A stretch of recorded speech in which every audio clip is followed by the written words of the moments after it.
चंद्रयान 3, जिसके जरिए भारत एक बार फिर से चांद पर उतरने जा रहा है।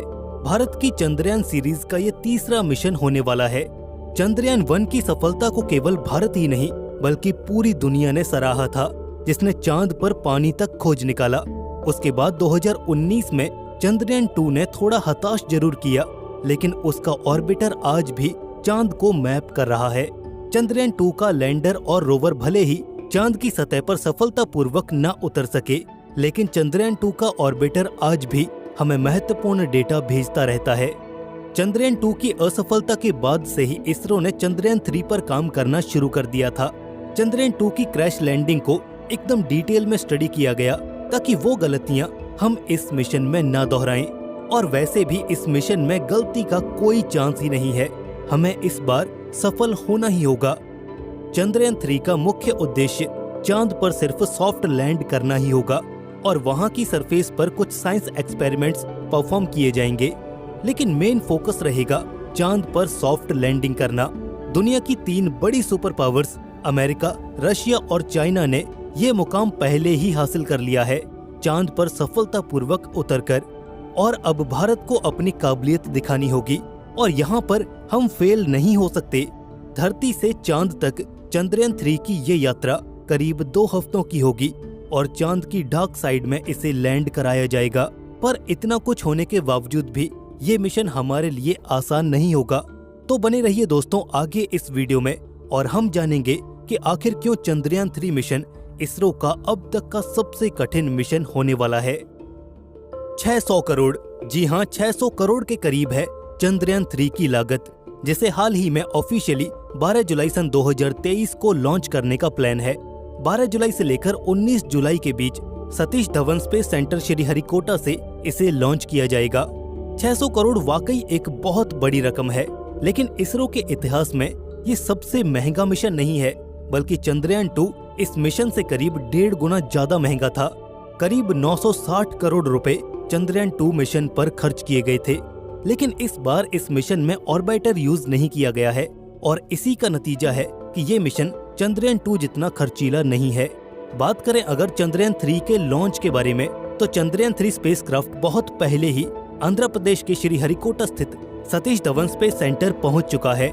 कड़ी सिक्योरिटी के बीच बेंगलुरु के UR राव सैटेलाइट सेंटर से इस स्पेसक्राफ्ट को एक स्लो मूविंग व्हीकल पर रखकर इसके अंतिम पड़ाव तक पहुंचाया गया, जहां पर इसे LVM-3 यानी कि लॉन्च व्हीकल मार्क 3 पर माउंट किया जाएगा। लॉन्च के कुछ समय पहले ही इस बड़े से रॉकेट में ईंधन भरा जाएगा और फिर सारे चेक्स कंप्लीट करने के बाद काउंटडाउन स्टार्ट होगा और हमारा चंद्रयान 3 निकल जाएगा अपने सफर पर। लेकिन इस मिशन में ऐसा क्या है जो इसे पिछले बाकी मिशन से ज्यादा कठिन बनाता है, और इसका जवाब है चांद पर उतरने की कला, the art of soft landing. जैसा कि हम जानते हैं कि चंद्रयान 3 का मेन ऑब्जेक्टिव चांद की सतह पर सफलतापूर्वक सॉफ्ट लैंड करना होगा और इसके बाद रोवर को डिप्लॉय करना, देन साइंस एक्सपेरिमेंट्स को परफॉर्म करना।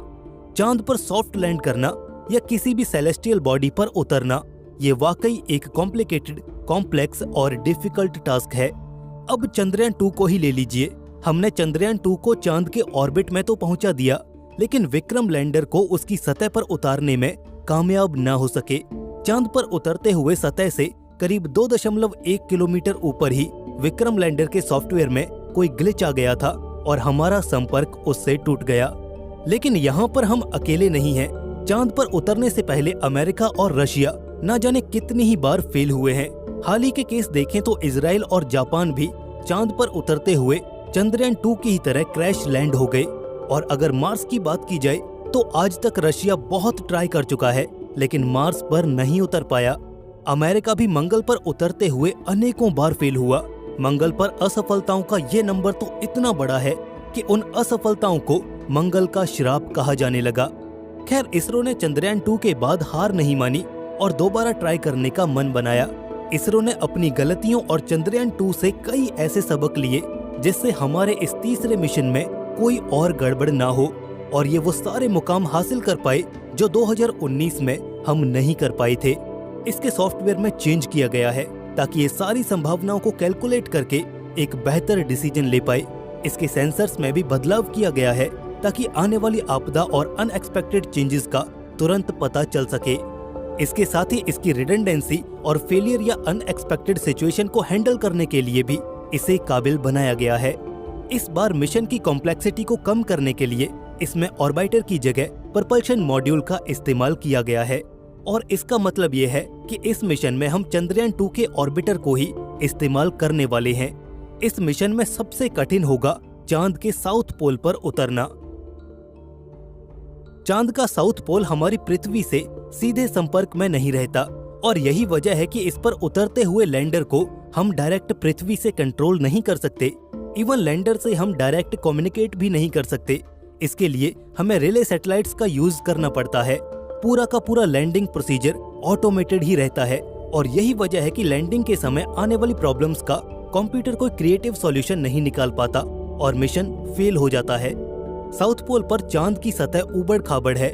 वहाँ पर पहाड़ियाँ और क्रेटर्स भारी मात्रा में मौजूद हैं, जिसकी वजह से एक प्लेन यानी कि लैंडिंग के लिए एक समतल सतह का लिमिटेड अमाउंट ऑफ टाइम में खोज पाना एक बहुत बड़ा चैलेंज रहता है।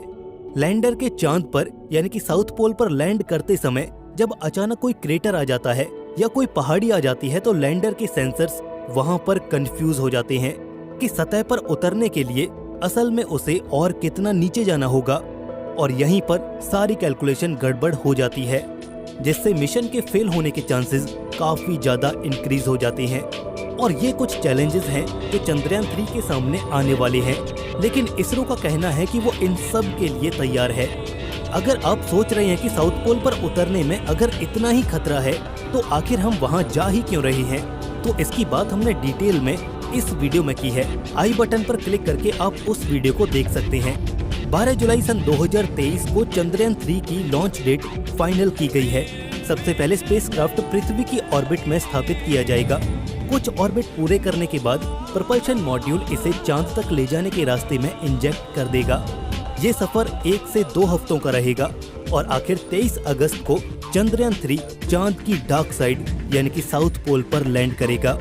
चंद्रयान 3 के लिए इसरो ने नासा से भी सहयोग मांगा है और इसके अलावा वियना की नॉन गवर्नमेंटल ऑर्गेनाइजेशन MVA यानी कि मून विलेज एसोसिएशन से भी पार्टनरशिप की है।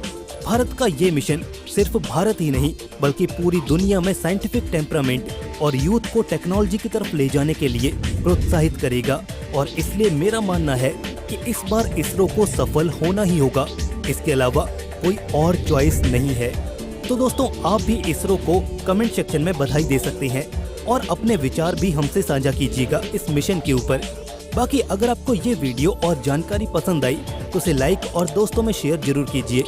ऐसे और इन्फॉर्मेटिव वीडियोस के लिए चैनल को सब्सक्राइब करके बेल नोटिफिकेशन इनेबल जरूर कर लें। दोस्तों, जल्द मिलेंगे आपसे एक और ऐसे इन्फॉर्मेटिव वीडियो के साथ। तब तक के लिए स्टे क्यूरियस, बी हैप्पी, नमस्कार।